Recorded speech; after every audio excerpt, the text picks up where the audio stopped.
ആനന്ദും നജീം ഗോയും അവർ ഞാൻ പോകുന്ന ലൊക്കേഷനുകളിലൊക്കെ എന്നെ ഇങ്ങനെ നിരന്തരമായിട്ട് വന്ന് കണ്ടുകൊണ്ടിരുന്നു. കാണുകയെന്ന് വെച്ചാൽ അവിടെ വന്നിരിക്കും, അവരവിടെ ഉണ്ടാവും. അവർ വന്നിട്ട് എന്നെ കാണാനോ കഥ പറയാനായിട്ടൊരു അവസരം ചോദിച്ച് നിൽക്കും. പക്ഷേ ഈ ഷൂട്ടിംഗ് സമയത്ത് നമുക്ക് അതിനുള്ള സാഹചര്യങ്ങളില്ല, നമ്മൾ തിരക്കിലായിരിക്കും. പക്ഷേ ഇവരെ ഞാൻ കാണുക എല്ലാ ലൊക്കേഷനിലും ആൾക്കൂട്ടത്തിനിടയിലൊക്കെ ഇവരിങ്ങനെ നിൽക്കും. ഇങ്ങനെ എന്നെ കാണാൻ വന്ന് അവിടെ എവിടെന്നെങ്കിലൊക്കെ വന്ന് നിൽക്കുകയാണ്.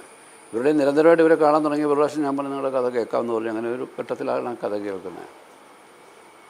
പക്ഷേ എനിക്ക് തോന്നുന്നത് ആദ്യമായിട്ട് ഇങ്ങനെ ഒരു ഫ്രഷായിട്ടുള്ള 2 ചെറുപ്പക്കാർ വന്നിട്ടൊരു കഥ പറഞ്ഞ് ഞാനൊരു സിനിമ ഞാൻ ചെയ്യാനിടയായത് അപൂർവരാഗമാണ്. അപൂർവരാഗം എന്നെ സംബന്ധിച്ചിടത്തോളം നമ്മളുടെ ഇപ്പോൾ നമ്മൾ പറഞ്ഞു വരുന്ന ന്യൂ ജനറേഷൻ സിനിമയുടെ ഒരു കാലഘട്ടത്തിൻ്റെ തുടക്കത്തിൽ സംഭവിച്ചൊരു ട്രെൻഡിങ് സെറ്റർ ആയിരുന്നു ആ സമയത്ത്. അതെ, അതിന് ഈ ന്യൂ ജനറേഷൻ സിനിമകളുടെ ഒരു തുടക്കകാലത്ത് ഉണ്ടായ സിനിമകളിൽ ഒന്നാണത്.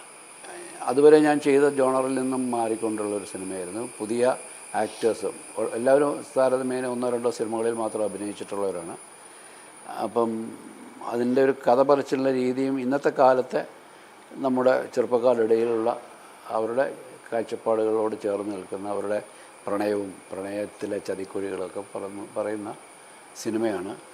അതും എന്താണ് വളരെ ഇഷ്ടത്തോടെ ചെയ്തു. അതൊക്കെ അങ്ങനെയൊക്കെ ഒരു സിനിമ നന്നാകുന്നത് നമ്മളതിനോട് നമ്മളെ അങ്ങോട്ട് വല്ലാതെ പ്രകോപിപ്പിക്കുമ്പോൾ നമുക്കൊരു പ്രചോദനം ഉണ്ടാകും. അതെ, നമ്മളതിനകത്തോട്ട് ഇറങ്ങിച്ചെന്ന് ചെയ്യാനുള്ളൊരു അതിൻ്റെയും തിരക്കഥകളിലൊക്കെ നമുക്ക് കാര്യമായിട്ട് അവരുടെ കൂടെ പുതിയ ആൾക്കാരെ ആകുമ്പോൾ അവർക്കൊരു